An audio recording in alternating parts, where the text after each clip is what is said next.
تو یہ بخاری مسلم دونوں میں موجود ہے کہ انسانی شکل میں حضرت اسرائیل علیہ السلام آئے اور کہا کہ حضرت موسیٰ علیہ السلام سے کہا کہ آپ اپنے رب کے حکم کو اوبے کیجئے، یعنی اپنی جان میرے والے کرو۔ ان چندہ چلتا پھرتا بندہ ہوئے، انہوں نے کہا ہاں جی سر چلو تیاری جے۔ اور پھر موسیٰ علیہ السلام، تو حضرت موسیٰ علیہ السلام نے ایک تھپڑ مارا اس کو، اس کے سے اس کی آنکھ نکل گئی۔ اب ظاہر ہے کہ حضرت موسیٰ کے ساتھ تو مس بیہیو نہیں کر سکتا تھا نا، اللہ کا بھیجا ہوا پیغمبر تھا وہ، اور آپ کو پتہ ہے یہ چاروں فرشتوں کے پیغمبر ہیں، جبرائیل، میکائیل، اسرافیل اور اسرائیل یعنی ملک الموت علیہم السلام اجمعین۔ یہ انبیاء کے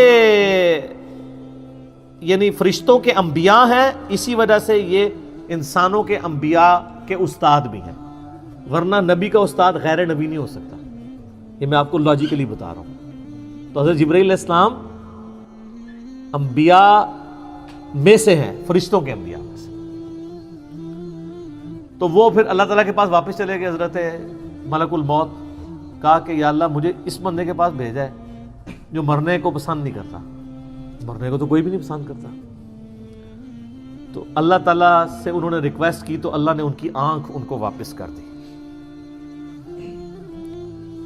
یار حضرت اسرائیل علیہ السلام کی آنکھ نکل جائے تو وہ کس سے ملتی ہے؟ اللہ سے۔ تو آپ کا تو فرید الدین گنج شکر کا واقعہ مشہور ہے کہ انہوں نے کہ آن دے آنکھ آندی ہے تے آن دے۔ سر کوئی نہیں آنکھ دے سکتا۔ ہاں اللہ اگر کسی نبی کو معجزہ دے جیسے کہ حضرت عیسیٰ علیہ السلام کے لیے آتا ہے وہ تو ثابت ہے، ورنہ اگر وہ کہتا ہے کوئی بزرگ بھی دے سکتا ہے تو اس بزرگ کے ماننے والوں کی آنکھ نکلوا دیتے ہیں، جا کے بزرگ سے لے کے بتائیں۔ کوئی کچھ نہیں کر سکتا، اسرائیل بھی نہیں کر سکتا۔ اچھا ایک کہتے ہیں اسرائیل کو روح کھو لی، گیچی مروڑ دے 2 منٹ تہاڈی روح کھونے والے ہو۔ تو وہ تو پیغمبر تھا نا، بخاری مسلم میں حدیث ہے کہ اللہ تعالیٰ کسی پیغمبر کو اس وقت تک موت نہیں دیتا جب تک کہ اس کے سامنے یہ آپشن نہ رکھ دے کہ وہ چاہے تو اپنی امت کے پورے ٹینیور تک زندہ رہے۔ اور بخاری مسلم میں الفاظ ہیں کہ نبی علیہ السلام کو بھی یہ آفر آئی تھی، لیکن آپ نے اللہ کو اللہم رفیق الاعلیٰ کہہ دیا تھا، ورنہ آپ قیامت تک زندہ رہتے اپنے امت، آپ کی تو امت کا ٹینیور بھی لمبا ہے۔ تو حضرت موسیٰ علیہ السلام نے وہ تھپڑ مارا، وہ اللہ کے پاس گئے، بخاری مسلم کے الفاظ ہیں، اللہ نے آنکھ واپس کی، واپس ہے اور کہا اچھا اس طرح کرو۔ اللہ کو تو پتہ تھا نا بندہ ذرا جذباتی میرا ہی بندہ ہے، تو لہٰذا میرے بھی غصے کا برا نہ مانا کرے، منو ہی اللہ نے بنایا، ہر بندے کی نیچر اپنی ہے۔ ابو بکر عمر نہیں بن سکتے، عمر ابو بکر نہیں بن سکتے، دونوں کی اپنی نیچرز ہیں۔ A man can never grow out of his skin۔ انسان جتنا بھی موٹا ہو جائے اپنی سکن سے باہر نہیں نکل سکتا، جو شاکلہ اللہ نے دیا ہے اس کے اندر ہی اس کی وہ ہوئی ہوتی ہے بلٹ اپ۔ بہرحال اللہ نے فرمایا اچھا موسیٰ سے کہو کہ کسی بیل کی پشت پہ اپنا ہاتھ رکھے، اس کے ہاتھ کے نیچے جتنے بال آ جائیں گے نا اتنے سال اور زندگی بڑھ گئی۔ سر وہ تو سینکڑوں بال بنتے ہیں۔ تو حضرت اسرائیل علیہ السلام یہ جب پیکج لے کے آئے نیا کہ حضرت پہلی تے معذرت ہن اے پیکج ہے تہاڈی مرضی ہے۔ دیکھو منی پھر موسیٰ دی گئی ہے، ہونا تو چاہیے تھا کہ جس نے مارا ہے اسے بدلہ لیا جاتا، لیکن لاڈلا ہے۔ تو انہوں نے کہا اچھا اتنے سال میں زندہ رہوں پھر کیا ہوگا؟ انہوں نے کہا پھر موت، کل نفس ذائقۃ الموت، ہر ذی روح نے موت کا مزہ تو چکھنا ہے۔ تو پھر انہوں نے کہا جب اتنے سال بعد مرنا ہی ہے تو اب کیوں نہیں، جب یہ میں نے جام پینا ہی ہے موت کا۔ تو پھر انہوں نے کہا اے اللہ بس میں تجھ سے یہ دعا کرتا ہوں کہ مجھے ارض مقدس یروشلم کے قریب کر دے، میں اتنا قریب ہو جاؤں کہ وہاں سے اگر کوئی پتھر بھی پھینکے نا تو میری قبر تک پہنچ جائے، وہ مقدس زمین پہ۔ جیسے ہماری بھی خواہش ہوتی ہے بقیع غرقد میں دفن ہو۔ مسلم شریف میں حدیث ہے کہ جس نے مدینے کے مصائب پہ صبر کیا تو میں اس کا شفیع بنوں گا۔ ترمذی میں الفاظ ہیں کہ ہو سکے تو مدینے میں مرو، جو مدینے میں مرے گا میں اس کی شفاعت کروں گا۔ اور بخاری میں حدیث ہے حضرت عمر کہا کرتے تھے اے اللہ مجھے شہادت کی موت دینا، اپنے رسول کے شہر مدینہ میں موت دینا۔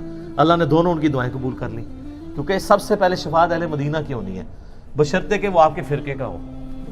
ہاں سر فضائل اعمال والے شیخ زکریا صاحب بھی مدینہ شریف بقیع غرقد میں دفن ہے، اور فضان سنت والے الیاس قادری صاحب کے پیر صاحب ضیاء الدین مدنی بھی وہاں پہ دفن ہے، اور ہماری ماں سیدہ عائشہ بھی وہاں دفن ہے،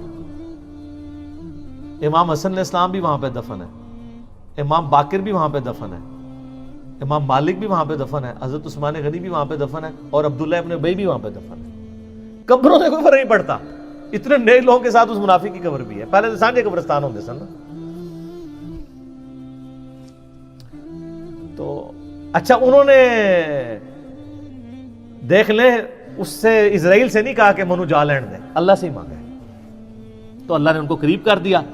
اور نبی علیہ السلام فرماتے ہیں جب وہ قریب ہوئے تو وہاں پہ ان کو موت دے دی، اور اگر میں چاہوں تو تمہیں سرخ ٹیلے کے پاس موسیٰ علیہ السلام کی قبر بھی دکھا سکتا ہوں۔ یعنی حضرت موسیٰ علیہ السلام گمنامی میں ایک قبر میں دفن ہے، کوئی مزار نہیں ہے سر۔ مزار یا لوگوں کا آنا اگر بزرگی کی دلیل ہو تو وہ بزرگ جس کا نام قرآن میں 125 دفعہ ہے موسیٰ علیہ السلام، اس کی قبر بھی ان نون ہے۔ ظاہر ہے جب وہ اکیلے وہاں پہ، بخاری مسلم میں، صحیح مسلم میں 2 حدیثیں ہیں، آپ علیہ السلام فرمایا میں نے شب معراج سرخ ٹیلے کے پاس موسیٰ علیہ السلام کو قبر میں نماز پڑھتے ہوئے دیکھا ہے، اگر میں وہاں سے گزروں تو میں قبر بھی دکھا سکتا ہوں۔ اور اللہ کر رہے ہیں آخرت کی زندگی میں، اس کا دنیا سے کوئی تعلق نہیں۔ تو یہ واقعہ بالکل درست ہے، اس پہ منکرین حدیث کا یہ والا اعتراض جو تھا وہ غلط ہے کہ وہ مطلب حضرت موسیٰ علیہ السلام کی ایک طبیعت تھی، وہ کہتے ہیں نہیں وہ نافرمانی کی ہے، اللہ کے حکم کے لیے آئے تھے۔ اب پتہ نہیں اس وقت کیا گیون سرکمسٹانسز تھے، ہو سکتا ہے وہ ایکسپیکٹ کر رہے ہوں کہ اس نے مجھے آگے آفر کیوں نہیں دی ہے، جیسے نبی علیہ السلام کی بخاری مسلم میں حدیث ہے کہ کوئی نبی بھی آفر کے بغیر نہیں مرتا۔ تو دیکھو نا بھائی پھر پیکیج لے کے آیا ہے نا، وہ پہلے لے کے آتا نا، ٹھیک ہے۔ باقی ہر چیز اللہ کی مرضی سے ہی ہو رہی ہوتی ہے، ایک واقعہ بننا تھا بن گیا، اللہ تعالیٰ نے تھوڑا فرشتوں کو بھی جلال دکھا دیا موسیٰ علیہ السلام کا۔ تو باقی وہ جب پیکیج لے کے آیا تو پھر دیکھیں انہوں نے اس کے ڈیل صحیح طریقے سے کیا۔ تو موسیٰ علیہ السلام نے اللہ کے بندے ہیں، پیغمبر ہیں، اور اللہ کے بڑے لاڈلے ہیں۔